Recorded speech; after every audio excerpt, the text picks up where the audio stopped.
is travel back to normal. See what I mean about things being closed? About 90% of the restaurants are closed. Join us at Birmingham International Airport.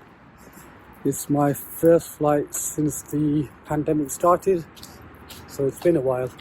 It's actually a nice, surprisingly beautiful day, considering the last week or so has been we've had dreadful weather. But we are hopping across the pond. So it's a very short flight to Belfast International. Sure does feel good to be back at an airport. Back with my true love, aviation. So Birmingham Airport does have a free dropping off point. However, it is a very long way away from the actual terminal itself. So when you do get dropped off at the free drop off point, do be prepared to walk a bit. There is a nearby car park or drop off point that you can use, but it does charge, I think it's about a few quid for about 15 minutes. So you could choose to be dropped off there if you want to. So by the drop off point you do have the Ibis and Nav Hotel. So if you do need a nearby airport hotel, that's the closest you're going to get. The airport was pretty much deserted outside, and it was the same inside. If there's one thing that you can guarantee to be open at an airport, it's the duty free. There were a few other shops open, things like Dixon Travel and Pret a Manger. Unfortunately, none of the lounges at the airport were open. It's puzzling because I'm sure there's flights that have business class that would require a use of some lounge of some sort, but as there aren't any open, I'm not sure what these passengers would do. I guess they'd use the only open lounge, which was Aspire, but not sure what they'd have done previously, as this only opened on the 15th of July 2021. So this is one of the newer ends of the terminal. The larger airlines such as Emirates and Qatar, although Qatar aren't flying at the moment, they are located on this end of the terminal. So gates 43, 42. The Emirates is usually at gate 42. Yeah. So Birmingham Airport is a relatively compact airport. You don't really have to walk that far. Most of the gates are relatively close to each other. Prior to 2014, the runway was approximately 2,400 meters. The runway placed restrictions on an aircraft's weight, takeoff, and limits on the maximum range that it can travel due to the length of the runway. The extension was planned to be 400 meters extra, bringing it up to 3,003 meters. The cost of the runway expansion cost a total of £33 million and was completed in May 2014, with the first flight being offered by China Southern Airlines. Soon after, airlines such as Emirates decided to operate the A380 out of here due to the increased runway length. So we are on the EasyJet flight 192 from Birmingham International to Belfast. We're on an A320 and it's a 3-year-old aircraft, so it's relatively new, so hopefully it shouldn't be battered. It's been a while actually since I've been on an EasyJet flight. Even though I had paid for speedy boarding, I ended up missing the signs for queuing for the speedy boarding and just ended up joining the regular queue. The queue wasn't that long, to be fair, so it wasn't that bad. Now, the only reason I had speedy boarding was because due to EasyJet's recent policy change regarding cabin luggage, all customers are entitled to bring one small bag on board. However, if you wanted to bring 2 bags, so in my case I had a backpack and a laptop bag, you needed to book upfront or extra legroom seats, and as a result of that you also get speedy boarding whether you wanted it or not. I do have to say it's a cheeky way for EasyJet to make extra cash.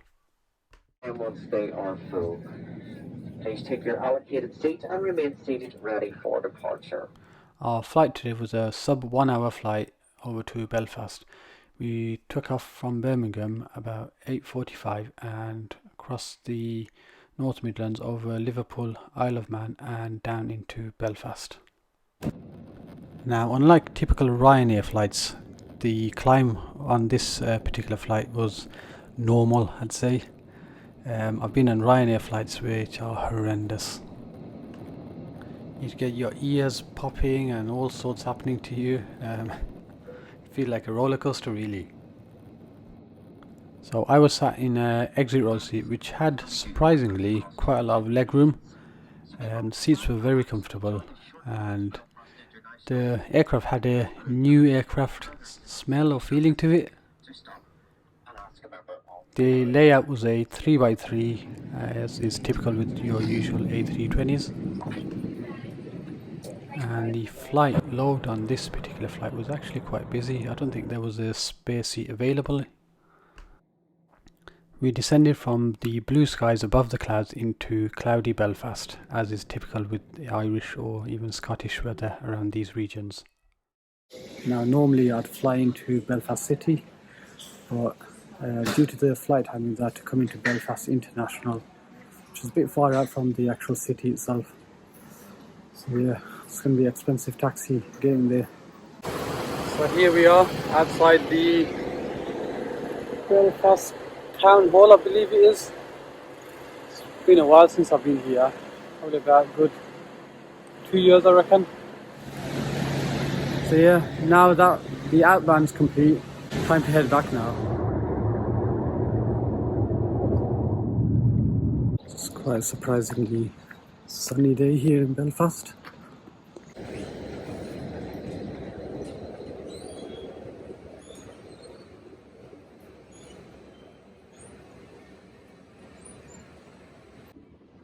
So, this lounge isn't open.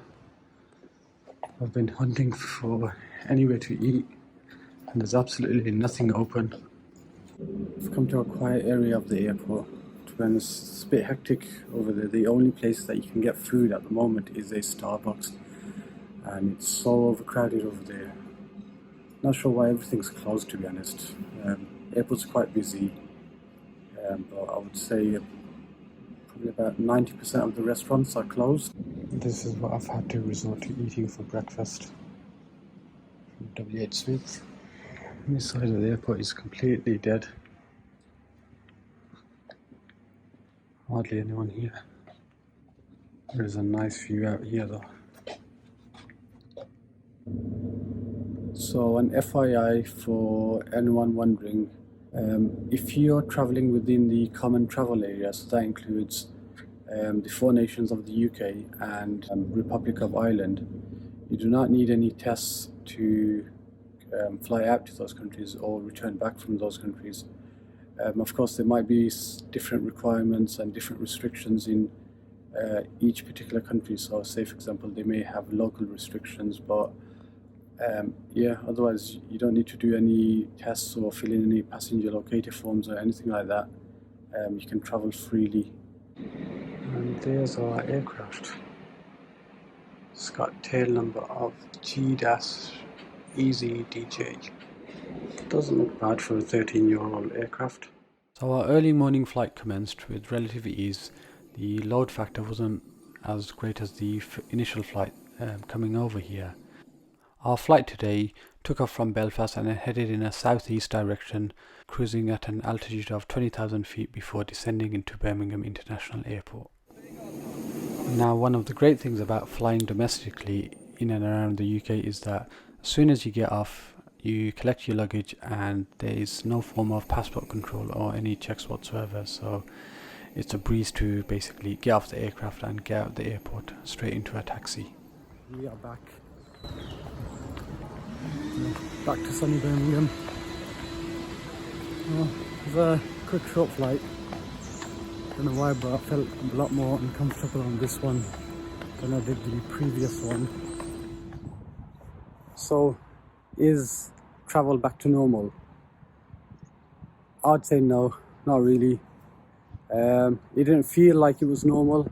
It wasn't as enjoyable. I mean, I was very excited at the start of the journey, but once I started the motions and started going through the airport, it still felt like we were in lockdown. So I think once we've got rid of the masks, got rid of the testing, and it's become a lot busier, then I'd say yeah, we'll be back to normal. But right now, not quite back to normal, but it's a step in the right direction. So yeah, hope you've enjoyed this journey, and if you've enjoyed it, give it a like, and as always, do subscribe. Thanks for watching, and see you on the next one.